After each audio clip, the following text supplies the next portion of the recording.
नमस्कार, आप देख रहे हैं न्यूज 18 राजस्थान। आपके साथ मैं हूं आसिफ। इस वक्त की बड़ी खबर श्रीगंगानगर से। श्रीगंगानगर में कलेक्ट्रेट पर जोरदार हंगामा हुआ। कलेक्ट्रेट पर बार एसोसिएशन ने हंगामा किया। एडीएम ऑफिस में जबरन घुसने की कोशिश की। पुलिस के साथ वकीलों ने धक्का मुक्की की। वकीलों ने एडीएम ऑफिस की बिजली काट दी है। पंजाब से आ रहे दूषित पानी की रोकथाम को लेकर यह मांग की जा रही थी और इसी बीच ये हंगामा हुआ। तो ये कलेक्ट्रेट की वो तस्वीरें हैं जहां बार एसोसिएशन के वकील पहुंचे हैं। कलेक्टर के सामने अपनी मांगे रखने के लिए पुलिस ने रोकने की कोशिश की और यहां पर ये धक्का मुक्की, जोरदार हंगामा गंगानगर के कलेक्ट्रेट पर।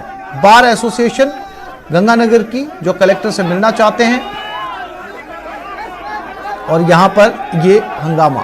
भवानी सिंह पवार आरएस के दफ्तर के बाहर, उनके केबिन के बाहर ये धरना।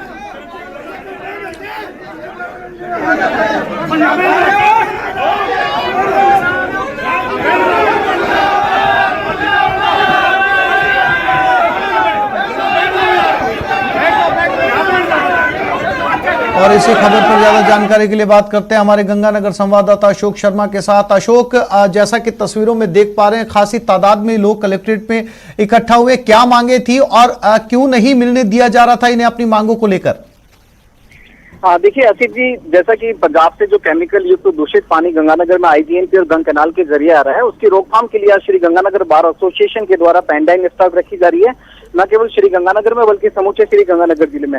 उसी को लेकर आज जब श्री गंगानगर बार एसोसिएशन के जो वकील थे वो प्रदर्शन कर रहे थे और जिला कलेक्ट्रेट कार्यालय पर पहुंचे, तो जिला कलेक्टर तो मौजूद नहीं थी, लेकिन अतिरिक्त जिला कलेक्टर प्रशासन जो भवानी सिंह पवार थे, उनसे मिलने के बाद, उनके कक्ष के बाद जब वकील प्रदर्शन कर रहे थे तो वकीलों की डिमांड थी कि एडीएम प्रशासन बाहर आके उनसे मिले और इस संबंध में वो अपना ज्ञापन लें। इस बीच में वकीलों के बीच में जब पुलिस वकील जब जबरन अंदर जाने लगे तो वहां पर जो मौजूद थी पुलिस, उन दोनों ने को रोकना चाहा, समझाना चाहा। इस बीच जैसा कि विजुअल्स में देख पा रहे हैं कि वकीलों के बीच में और पुलिस बल के बीच में अच्छी खासी धक्का मुक्की है और अभी भी मौजूदा स्थिति में भी एडीएम चैम्बर के बाहर अभी भी वकील अपनी संख्या में डटे हुए हैं और साथ ही साथ जो पूरा का पूरा माहौल है वो इस समय काफी गर्माया हुआ है। इसको देखते हुए भारी संख्या में सुरक्षा बल भी इस समय एडीएम प्रशासन के चैम्बर के बाहर तैनात है। जी आसिफ जी। अशोक, बार एसोसिएशन की तरफ से 4 लोग या 4 नुमाइंदे ऐसे नहीं चुने जा रहे जो जाकर एडमिनिस्ट्रेशन के साथ में बात कर सके, या सबकी जिद है, सैकड़ों की तादाद में खड़े सभी लोग जो है वो मिलना चाहते हैं?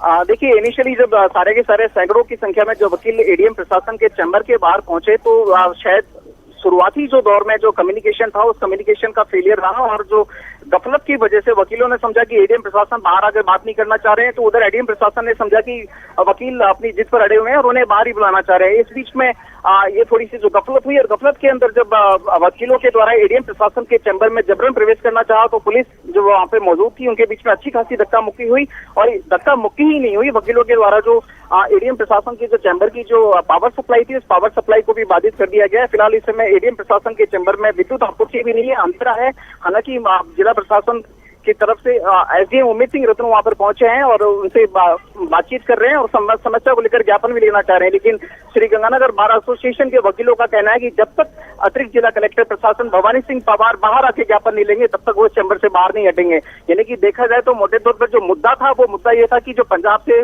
प्रदूषित पानी आ रहा है उसकी रोकथाम के लिए जिला प्रशासन के मार्फत पंजाब और राज्य सरकार के नाम ज्ञापन सौंपा जाना था। लेकिन अब ये बात वकीलों के बीच में और एडीएम प्रशासन के बीच में एक तरह से ईगो की लड़ाई आ चुकी है और दोनों ही अपनी अपनी जिदों पर अड़े हुए हैं। जी अशोक, क्या एडीएम की तरफ से कोई सूचना बाहर आई है बार एसोसिएशन के लोगों के लिए?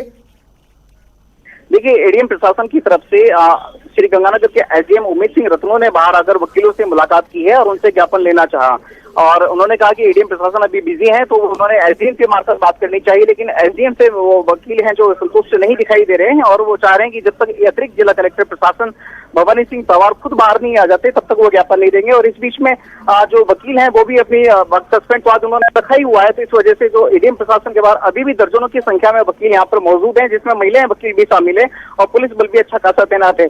फिलहाल तनाव की स्थिति है, गहमा गहमी बनी हुई है और दोनों ही पक्ष अपनी अपनी जगह पर अमेंडमेंट हो रहे हैं। जी अशोक, जानकारी के लिए आपका धन्यवाद।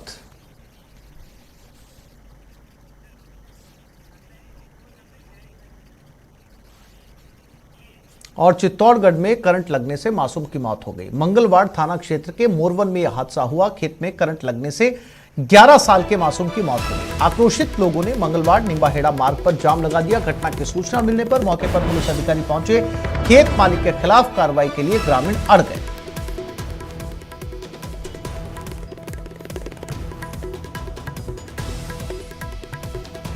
तो ये चित्तौड़गढ़ में एक 11 साल के बच्चे को करंट लगने से उसकी मौत हो गई। आक्रोशित लोगों ने मंगलवाड़ निम्बाहेड़ा में जाम लगाया। घटना की सूचना मिलने पर पुलिस अधिकारी मौके पर पहुंचे हैं। लोगों से समझाइश की कोशिश की जा रही है, लेकिन खेत मालिक के खिलाफ कार्रवाई के लिए लोग अड़े हुए हैं। अब पुलिस इस बात की जानकारी जुटा रही है कि आखिर करंट आया कैसे और करंट आने के अंदर क्या तकनीकी फॉल्ट था या जानबूझकर वहां पर करंट को छोड़ा गया था, क्योंकि एक 11 साल का बच्चा इस करंट का शिकार होकर उसकी मौत हो गई।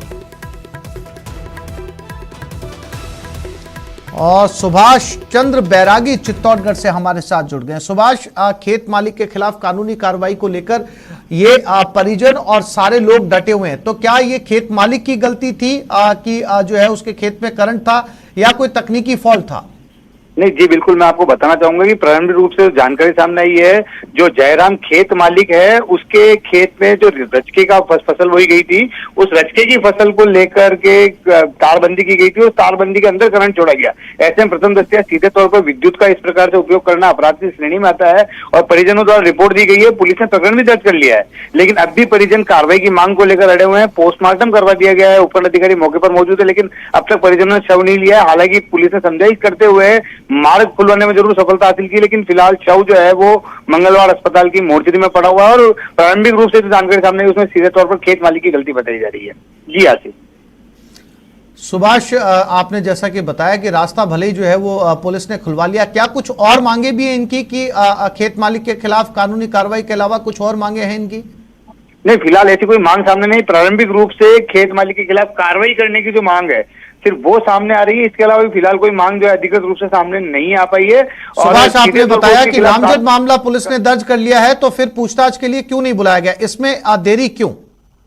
जी बिल्कुल, मैं आपको बताना चाहूंगा कि मोरवन गांव की जो ये घटना है, वहां पे जैसे ही पुलिस को सूचना मिली थी, उपखंड अधिकारी और पुलिस मौके पर पहुंच गए, लेकिन लोगों ने जब रास्ता जाम कर दिया, ऐसी परिस्थिति में पुलिस की पहली प्राथमिकता ये रही कि इस रास्ते को खुलवाया जाए। अब लोगों से समझाइश हुई है और पुलिस का कहना है कि हम जल्दी इस मामले में जो नामजद लोग हैं उनको गिरफ्तार करके उनसे पूछताछ भी करेंगे, उनके खिलाफ कार्रवाई भी करेंगे। लेकिन जब तक कार्रवाई नहीं होगी तब तक वह परिजन जो है वो शव का अंतिम क्रियाक्रम नहीं करेंगे। इस बात पर परिजन और ग्रामीण अड़े हुए हैं। जी आसिफ। सुभाष, जानकारी के लिए आपका धन्यवाद। सुभाष बैरागी, संवाददाता चित्तौड़गढ़, जानकारी दे रहे थे कि फिलहाल ये सभी परिजन इस बात पर अड़े हुए हैं कि जिस खेत के अंदर उस बच्चे की मौत हुई है करंट लगने से, उस खेत मालिक को पुलिस गिरफ्तार करे। हालांकि पुलिस ने उस खेत मालिक के खिलाफ मामला दर्ज कर लिया है, लेकिन फिलहाल अभी गिरफ्तारी नहीं हो पाई है।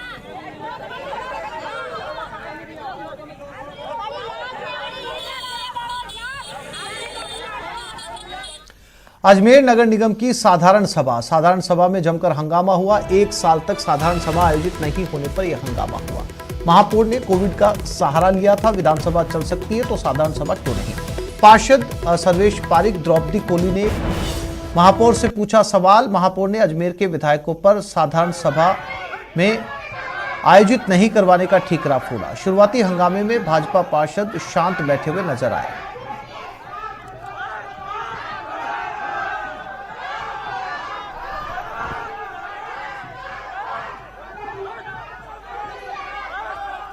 तो ये अजमेर में साधारण सभा के हंगामे की तस्वीरें हैं। अजमेर नगर निगम की साधारण सभा में ये हंगामा हुआ, जहां पर पार्षदों ने जमकर हंगामा किया। 1 साल तक साधारण सभा आयोजित नहीं होने पर यह हंगामा किया गया। प्रस्ताव पास हो चुके हैं, उसके आगे मैं कुछ नहीं बोलूंगी। लेकर के कोई बात के आगे नहीं, कुछ नहीं बोलूंगी मैंने बोल दिया। बहुमत से पास हुआ है, यहाँ सिर्फ पास चर्चा हुई, होता बहुमत चाहिए। चलो रिकॉर्ड कीजिए। No comment. वो भी कहाँ रह गई, पीछे रह गई। उसके पास से कांग्रेस पार्षदों ने चलो बैठो। खिलाफ वादाखिलाफी का भी आरोप लगाया। लगाने दो, लगा वो तो बहुत कुछ करते हैं, सारे देखते हैं यार, शुरू से ही कर रहे हैं, आज कोई नई बात साधारण नहीं है। सभा के अंदर प्रस्तावों पर चर्चा नहीं होनी चाहिए थी। वही ना।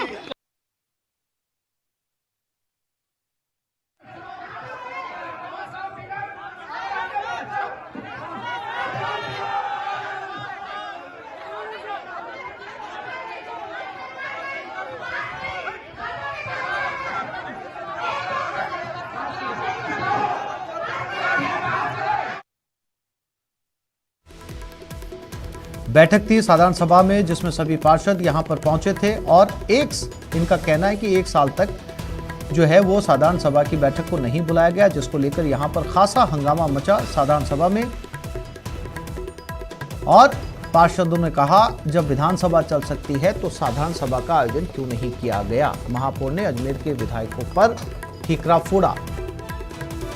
साधारण सभा आयोजित नहीं करने का ठीकरा विधायकों पर फोड़ा गया।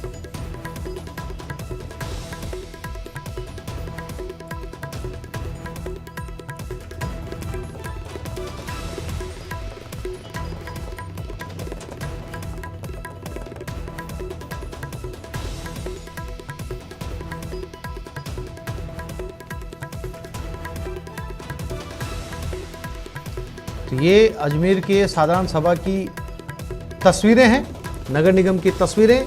सभी पार्षद, बीजेपी पार्षद यहां पर बताया जा रहा है कि शुरुआत में साधारण सभा जब शुरू हुई तब बेहद शांत बैठे रहे और उसके बाद धीरे धीरे हंगामा बढ़ता गया।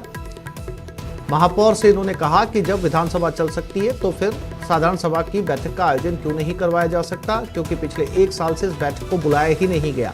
इसी को लेकर पार्षदों ने सवाल पूछा था और फिर हंगामा लगातार बढ़ता चला गया।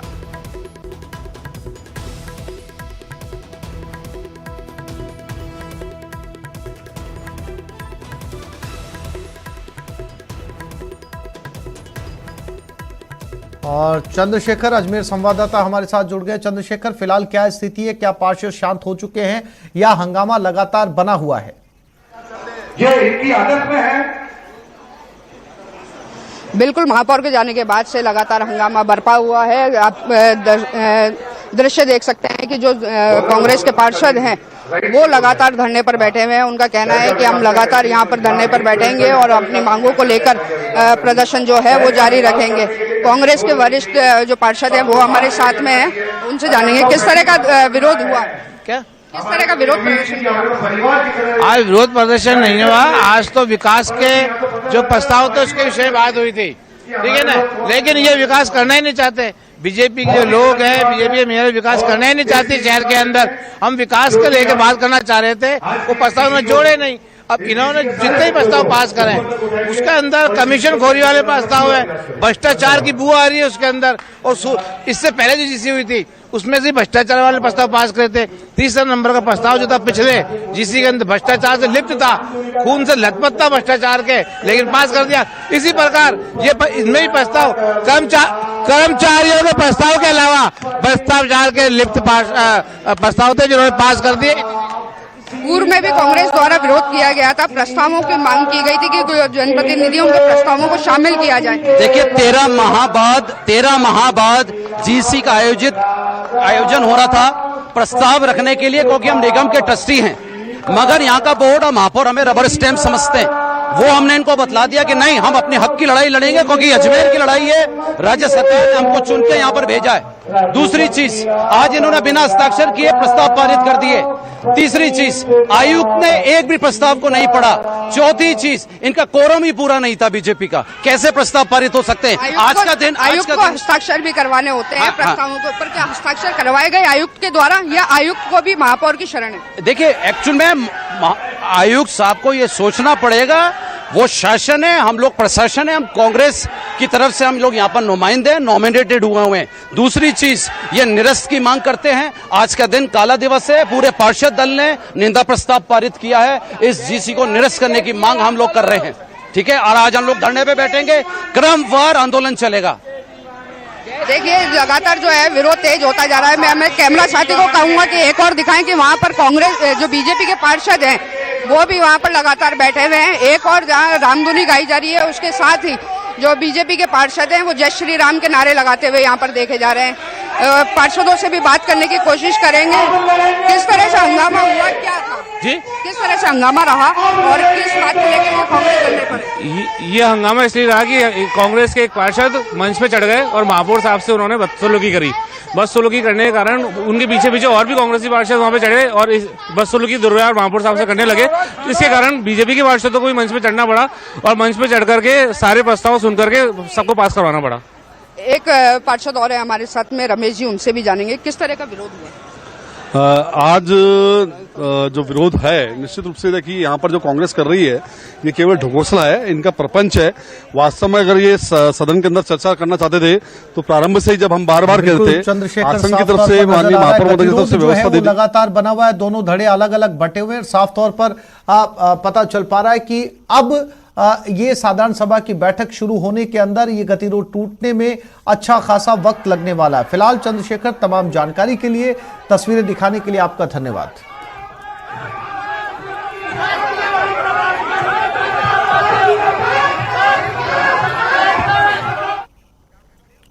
और ये खबर 12 से, जहां नगर परिषद में कांग्रेस पार्षद शिवशंकर यादव और उनके समर्थकों द्वारा जमकर हंगामा किया गया। परिषद में पार्षद शिवशंकर ने आयुक्त कमलेश मीणा पर बुजुर्ग महिला से बदतमीजी का आरोप लगाते हुए कहा कि परिषद में लोगों को कामकाज के लिए चक्कर काटने पड़ रहे हैं। बुजुर्ग महिला 12 नगर परिषद में प्रधानमंत्री आवास योजना में अपना नाम शामिल करने को लेकर नगर परिषद पहुंची थी, लेकिन करीब 9 महीने से पट्टे का कार्य अटका हुआ है। वहीं आयुक्त का कहना है कि परिषद में नियमानुसार काम किया जा रहा है, किसी भी व्यक्ति से कोई बदतमीजी नहीं की गई।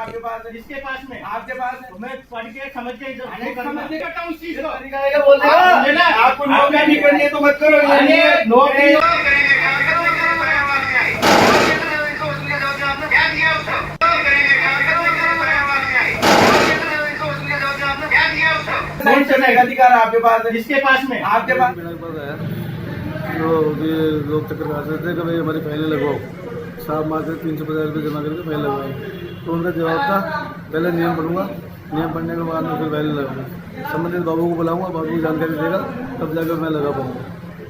लेकिन आज पट्टे के लिए आवेदन किए 9 महीने हो गए, तो भाई साहब का जवाब था चल बाहर निकल, कैसे आ गई। भाई एक महिला मेरे पास में आई थी, महिला के द्वारा क्योंकि कच्ची बस्ती वाला मैटर था, उनके पास में तो कोई पट्टा था नहीं, कुछ नहीं। उन्होंने ये कहा कि मेरे द्वारा किसी से खरीदा गया प्लॉट है और उनके क्या है कि जैसे प्रधानमंत्री आवास योजना के तहत में क्योंकि कच्चा मकान देख करके और उसके सैंक्शन के लिए निकाला गया था, तो उनको जैसे क्योंकि जो प्रधानमंत्री जन आवास योजना है उसके तहत में पट्टा मुख्य रूप से पट्टे की आवश्यकता। और ये खबर जोधपुर से, जहां पानी की किल्लत से परेशान लोगों ने जमकर प्रदर्शन किया। आज सुडेर की ढाणी निवासियों ने जयपुर पाली हाईवे झालामंड बाईपास को जाम कर दिया और इस दौरान प्रदर्शनकारियों ने हाईवे पर पत्थर डाल दिए और महिलाएं हाथों में लाठी डंडे लेकर सड़क पर उतर आई। साथ ही प्रदर्शनकारियों ने मटकी फोड़कर हाईवे पर प्रदर्शन किया। वहीं मौके पर मौजूद रालोपा नेता राजेंद्र छबरवाल बनाड़ ने बताया कि ग्रामीण क्षेत्र में समय पर पानी की समस्या का समाधान नहीं हुआ तो उग्र आंदोलन किया जाएगा।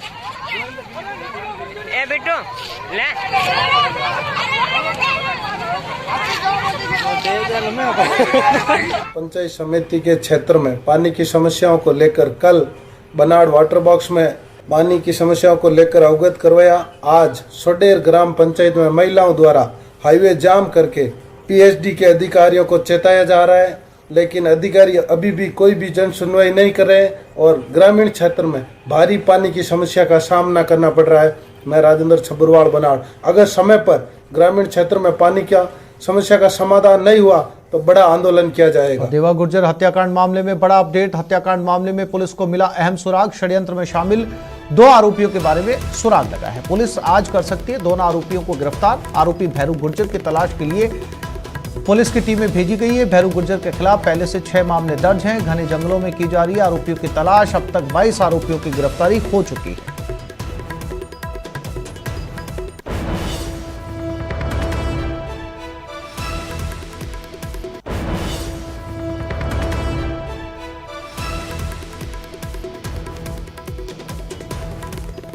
तो पुलिस को देवा गुर्जर हत्याकांड में अहम सुराग हाथ लगे हैं।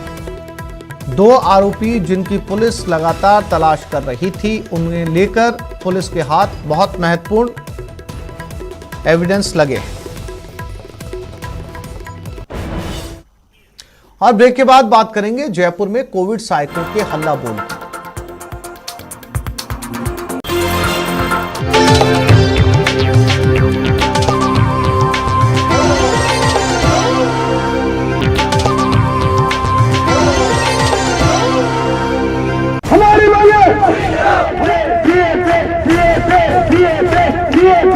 हमें अगर आज शाम तक जवाब नहीं मिला तो हम दिल्ली के लिए कूच करेंगे। ये तय है, निर्णय कर लिया आप लोगों ने? बिल्कुल ये तय है।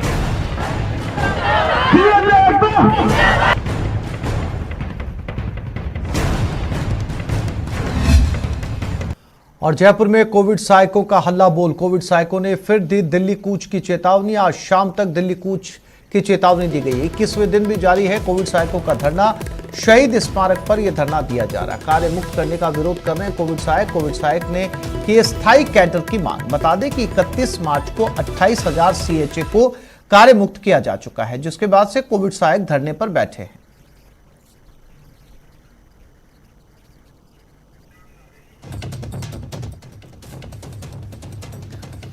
तो अब आर पार के मूड में 28,000 कोविड सहायक हक के लिए हल्ला बोल।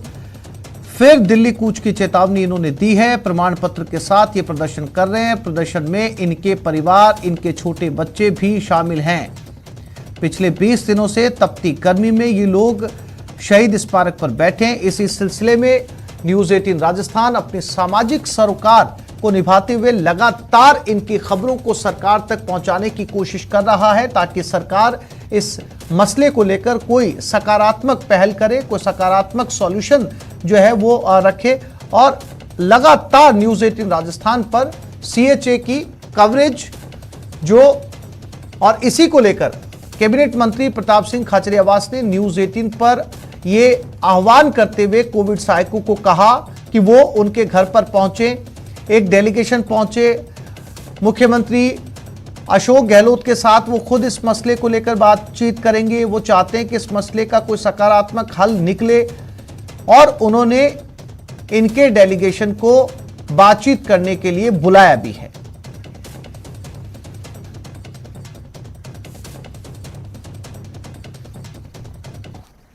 हजारों की संख्या में ये कोविड स्वास्थ्य।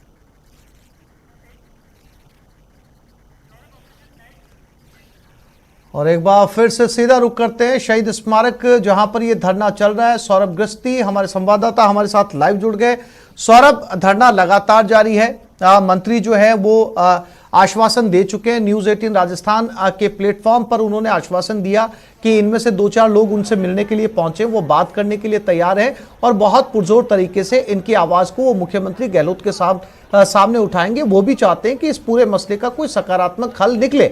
साथ ही साथ हरीश चौधरी भी इनसे मिलने के लिए पहुंचे थे, लेकिन तस्वीरें ये कह रही है सौरभ कि अब इनका कारवां जो है वो बढ़ता जा रहा है। भले इनकी तादाद 28,000 हो, लेकिन 28,000 लोगों के परिवार जब जुड़ गए हैं तो ये मामला कहीं ना कहीं लाख के भी पार जाता हुआ नजर आ रहा है। सौरभ, जी बिल्कुल आपने सही कहा, क्योंकि 28,000 और उनके परिवारजन मिलकर बड़ी संख्या जो है वो हो जाती है। और हर किसी की ये उम्मीद होती है कि सरकारी नौकरी जो है वो चाहे संविदा पे हाल फिलहाल मिल रही हो, लेकिन आने वाले समय में वो फिर से जो है वो उन्हें रेगुलर जो है वो नियुक्ति हो जाएगी। ये उम्मीद के साथ तमाम कोविड स्वास्थ्य सहायक जो है वो लगातार धरना जो है वो दे रहे हैं। हालांकि जिस प्रकार के आश्वासन मिल रहे हैं उसके बावजूद भी उन्हें इन कोविड स्वास्थ्य सहायकों को ये उम्मीद अभी नहीं जगी कि जो आश्वासन मिले वो फलीभूत भी जो है वो होंगे। ऐसा होता हुआ नजर आ रहा। ये देखिए, ये कुछ एक हरकत जो है वो ये कर रहे हैं। खून से जो है वो अपने इन्होंने जो एक पर्चा लिखा, किसने लिखा है, ये कौन? नहीं तो क्यों किया आप लोगों ने ये सब? सर, हमारी मांग के लिए हम सीएम को आग्रह कर रहे हैं कि सीएम साहब हमारी मांग पूरी करो। और अगर यहाँ किसी साथी के साथ अनहोनी या कुछ जान माल की, जैसे हमारे साथी काफ़ी बीमार है, उसके लिए राजस्थान सरकार जिम्मेदार रहेगी।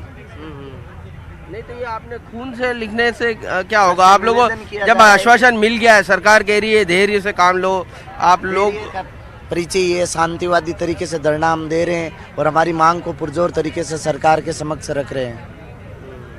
तो आसिफ देखिए, आप ये जो लोग हैं इन्होंने खून से जो है वो एक स्लोगन जो है वो एक पर्चे पे लिखा है और इस वक्त लगातार तमाम जो कोविड स्वास्थ्य सहायक हैं जो है वो यहाँ पर बैठे हुए हैं और अपनी मांगों को लेकर पुरजोर तरीके से उठा भी रहे। लेकिन सरकार से वार्ता के लिए अभी कोई गया नहीं है। सरकार से किससे मिलना है, क्या करना है, कौन इनकी बात सुनेगा, ये अभी तक ये तय नहीं कर पा रहे और इस कारण से तमाम कोविड स्वास्थ्य सहायक जो है वो यहाँ पर बैठे हुए हैं अपनी मांगों को लेकर।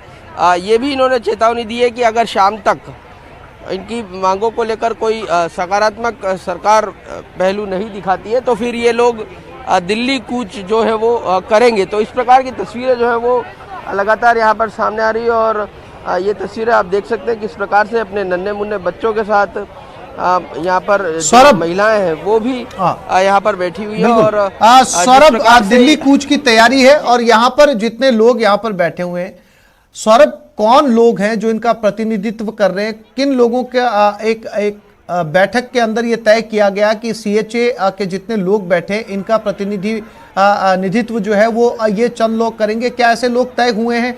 और दूसरी बात ये जो महत्वपूर्ण सवाल है सौरभ, कि जब न्यूज 18 राजस्थान के प्लेटफॉर्म पर खुद कैबिनेट मंत्री इन्हें मिलने के लिए बुला रहे तो इनके प्रतिनिधि मंडल से मिलने के लिए कोई क्यों नहीं पहुंच रहा? ये आप इनसे कोशिश करिए बात करने की। और दूसरा महत्वपूर्ण सवाल सौरभ ये कि अगर इन्होंने दिल्ली जाने की रणनीति बनाई है तो दिल्ली जाने की वो रणनीति क्या होगी? क्या 28,000 लोगों को लेकर कूच किया जाएगा या कुछ लोग वहां पर पहुंचेंगे, कुछ लोग यहां पर धरने को कंटिन्यू करेंगे?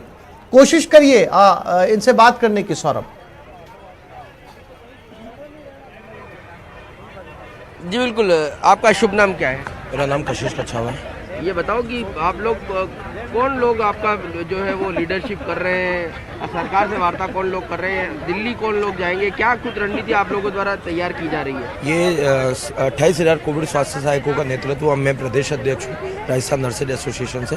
और हम जो है हम सभी अभी तो 28,000 कोविड स्वास्थ्य सहायक अपना खुद का नेतृत्व कर रहे हैं। और यहाँ पर 28,000 कोविड स्वास्थ्य सहायकों की जब तक मांग नहीं मानी जाती, जब तक वो आश्वासन के बिना पर यहाँ से नहीं उठेंगे, क्योंकि आश्वासन यहाँ पर कई कांग्रेस के विधायक और सांसद देकर के गए, यहाँ तक कि उन्होंने पत्र भी मुख्यमंत्री जी के नाम पर लिखा है। और जब भी यहाँ पर आते हैं, जब यही बात होती है कि आपकी बातों को जल्द माना जाएगा, जल्द माना जाएगा, लेकिन आश्वासन के बिना पर कोविड स्वास्थ्य सहायक अपनी मांगों को लेकर के यहाँ से नहीं उठेगा। जब तक हमारे रिटर्न ऑर्डर नहीं आ जाते, जब तक हम अपने ये धरना स्थल को नहीं छोड़ेंगे। ऐसे 44 डिग्री 47 डिग्री के तापमान पर भी आज हमारी माताएं बहनें यहाँ पर बैठी हुई, लगातार हमारे जो दिल्ली जाने की क्या रणनीति है आप लोगों की? दिल्ली की भी बात जो है वो की जा रही थी कि यहाँ पर जो आप लोग दिल्ली जाकर कुछ करेंगे। बाड़मेर के जो विधायक थे कल जो आए थे हमारे बीच में, उन्होंने 48 घंटा का आश्वासन दिया है कि वो मुख्यमंत्री जी से वार्ता करके हम लोगों को बता देंगे। या फिर हमारा जो डेलीगेशन आज कुछ एक मीडिया चैनल पे भी प्रताप सिंह जी खाचरियावास जी को भी जोड़ा था, आज हो सकता है उनसे डेलीगेशन से भी बात हो जाए, आज को रिजल्ट पॉजिटिव आ जाए। अगर नहीं आता है तो फिर हमारे को कुछ ना कुछ ठोस कदम उठा करके कहीं और कुछ करनी पड़ेगी।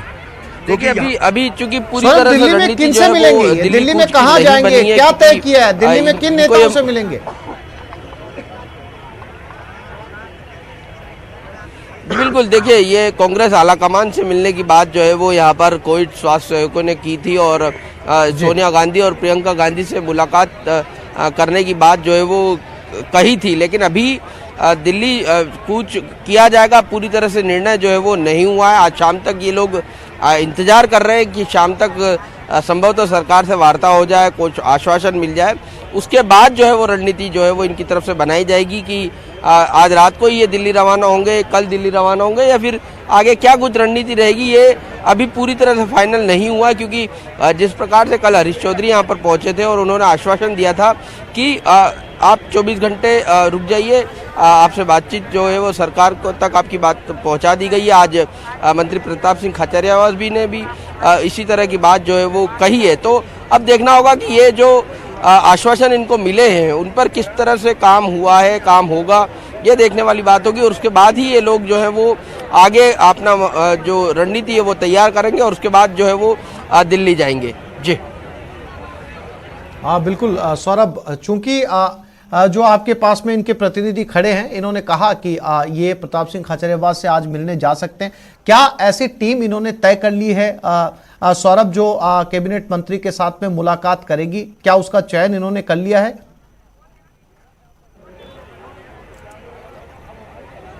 देखिए अभी चयन नहीं हुआ है, क्योंकि इनके कुछ नेता जो है वो अभी, क्योंकि लगातार ये 24 घंटे धरना देते हैं, तो कई लोग जो है वो खाना खाने के लिए या फिर शाम के खाने के इंतजाम करने के लिए और दूसरे इंतजामों में जुटे हुए, इस लिहाज से वो इस वक्त यहाँ पर नहीं हैं और वो आ जाएंगे। उसके बाद ये पता चल पाएगा कि कौन कौन लोग जो हैं वो प्रताप सिंह खाचरियावास से मिलने जो है वो जाएंगे, वहाँ पर अपनी बात रखेंगे। तो अभी जो है वो ये तय नहीं कर पाएंगे तमाम कोविड स्वास्थ्य कि कौन जो है वो मंत्री से बात करेगा, क्योंकि देखिए ये अलग अलग जिलों से आए हुए हैं और तमाम लोग एक तरह से धरने पर बैठे हैं। तो ऐसा कोई इनकी तरफ से कोई लीडरशिप, इतनी बड़ी कोई लीडरशिप नहीं है कि सब एक ही व्यक्ति के नेतृत्व में सब कुछ जो है वो छोड़ दिया जाए। कुछ युवक जरूर है इनके कोविड स्वास्थ्य सेवकों के, जो उनके नेतृत्व में आंदोलन जरूर चल रहा है, लेकिन सरकार के स्तर पर कोई ऐसी कमेटी इनकी तरफ से अभी तक बनी नहीं है जिससे ये जिसके नेतृत्व में ये बातचीत जो है वो कर सके। और इनका यह कहना है कि सरकार को हमारी मांगे जो है वो मालूम है, इसलिए से बार बार बताने की जरूरत नहीं। बिल्कुल सौरभ, नजर बनाए रखिएगा कौन सा प्रतिनिधिमंडल जो है वो कैबिनेट मंत्री से मिलने के लिए पहुंचता है, क्या कुछ इस का समाधान निकलकर सामने आता है। फिलहाल तस्वीरें दिखाने और जानकारी देने के लिए आपका धन्यवाद।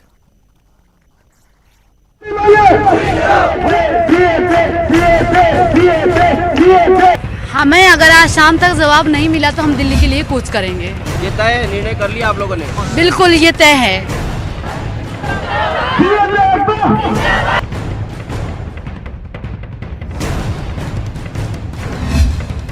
ब्रेक के बाद बात करेंगे एक ऐसे अस्पताल की जहां इलाज के लिए वसूली की जाती है।